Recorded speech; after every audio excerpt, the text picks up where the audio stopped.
Apple just updated Logic Pro for Mac to version 12.3 and Logic Pro for iPad to version 3.3, adding new projects, new sounds, and new functionality to some of its most popular features. Here's everything you need to know. Beatbreaker has been updated with 3 new edit modes: Cutoff, Resonance, and Pan.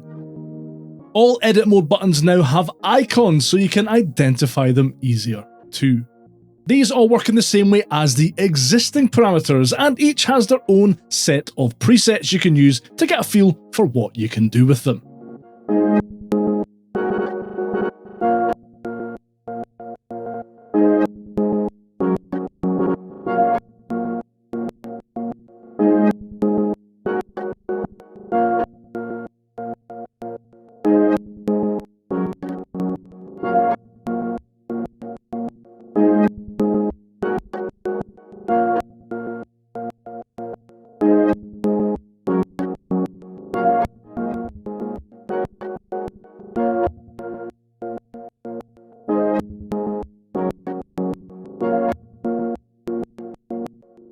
Beatbreaker now also features randomization for edit modes. You can touch and hold the randomize button here to edit the current mode or to choose multiple modes.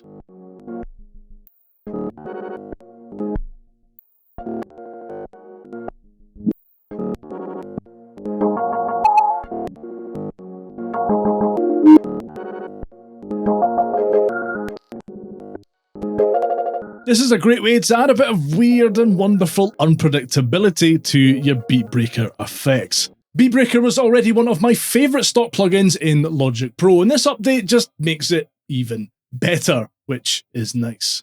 Sample Alchemy has been updated with a new sync effect that uses key tracking to control grain size and turns pitch into a formant control. You'll find this new effect inside the Granular tab of Sample Alchemy, and then under the Effect menu.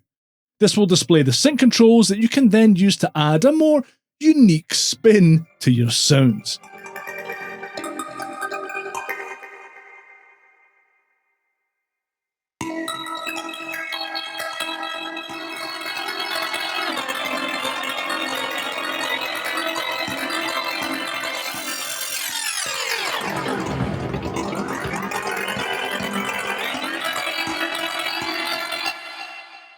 The region controls for Flex have been reworked to give more, well, flexibility.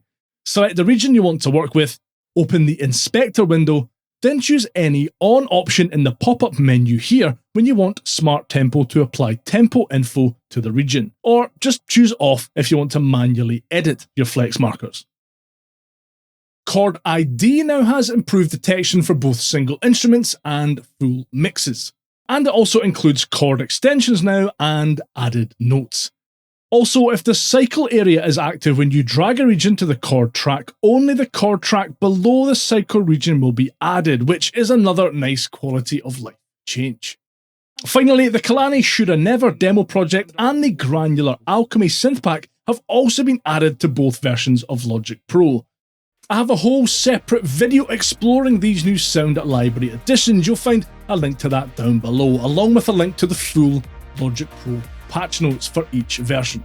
Let me know your thoughts on this new update down in the comments. Like the video if you found it useful, I really appreciate it and it helps more people see it, and I'll see you in the next one.